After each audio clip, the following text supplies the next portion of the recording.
Hi there. Today we're going to talk about ways to get twigs and things ready for these twig stoves, which are really awesome because you never run out of fuel.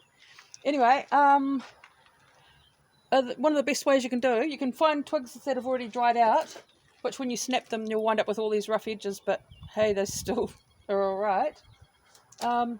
If you have access to a whole lot of tree prunings, this is a really easy option.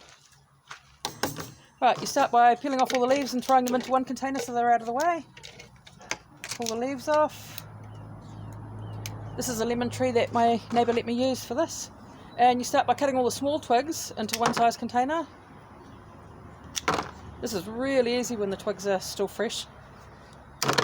And there. Oops, we're losing some. See, I'm cutting them a bit bigger than the average person's finger. That's a good size for these sort of stoves. And you just cut them into there. Put that into, say, there. Oops, we lost it. Well, you might want to have a bucket or container under you, but this is a principle anyway. I've done this a lot of times with different tree prunings. There you go. Yeah, we'll put it down lower. There we go. Next one. What have we got here? Right, I'm going to repeat the process again. Rip all the leaves off. I guess there's no reason why these leaves can't be dried and used, but it's kind of more convenient for chopping up to not have them on the plant, so that's why I'm peeling them off. You can do quite a few containers over time if you have access to a few trees that need pruning. A possibility is to ask a neighbour if you could prune their tree for them in return for keeping the cuttings, and then you've got the wood if you've got no trees of your own to do. My neighbour pruned her tree today, which was rather handy, so now I've got access to all these things.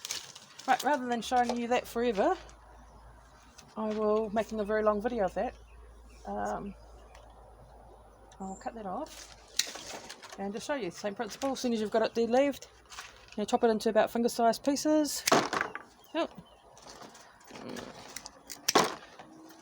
And chop one off. Anyway, you get the idea. For storing, containers like this are quite handy. This one's full of pine needles that I collected just off the side of the road. Really, really good as kindling, very fine kindling. And afterwards I can start putting the twigs into these. Or you can cut straight into these. There you go. When I'm finished here, I'll mix them into the right sizes and just drop them into their containers.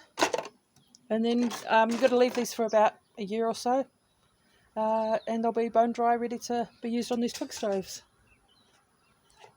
Well, everybody, I hope that you got a useful idea out of this. Blessings.